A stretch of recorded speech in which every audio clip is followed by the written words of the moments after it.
10 પ્રકારના પ્રાચીન ફળ જે ભગવાનને પ્રિય છે. ધાર્મિક માન્યતા અનુસાર એવા 10 ફળ જે અલગ અલગ દેવી દેવતાઓના પ્રિય ફળ માનવામાં આવે છે, જેમાં સૌથી પહેલું ફળ છે આમળા.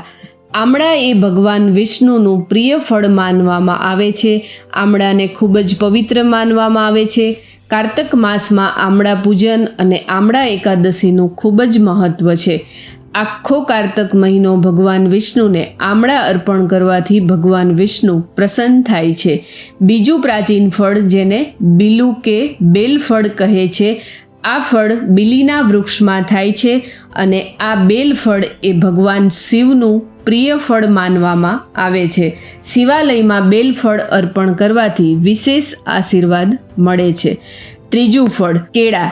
કેળાને રંભા ફળ પણ કહે છે. ધાર્મિક માન્યતા અનુસાર કેળા એ માં લક્ષ્મી, ભગવાન વિષ્ણુ અને શિવજીને ખૂબ જ પ્રિય છે.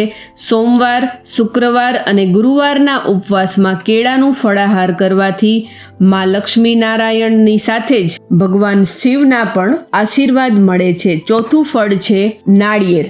નાળિયેર એ દરેક દેવી દેવતા માટે પવિત્ર ફળ માનવામાં આવે છે. નાળિયેરને હંમેશા કોઈ પણ પૂજા કે યજ્ઞમાં દેવી દેવતાઓને અર્પણ કરવામાં આવે છે. નાળિયેર એ વિશેષ રૂપે ભગવાન ગણેશ અને મા દુર્ગાને અર્પણ કરવામાં આવે છે. નાળિયેર અર્પણ કરવાથી દરેક દેવી દેવતાના આશીર્વાદ પ્રાપ્ત થાય છે.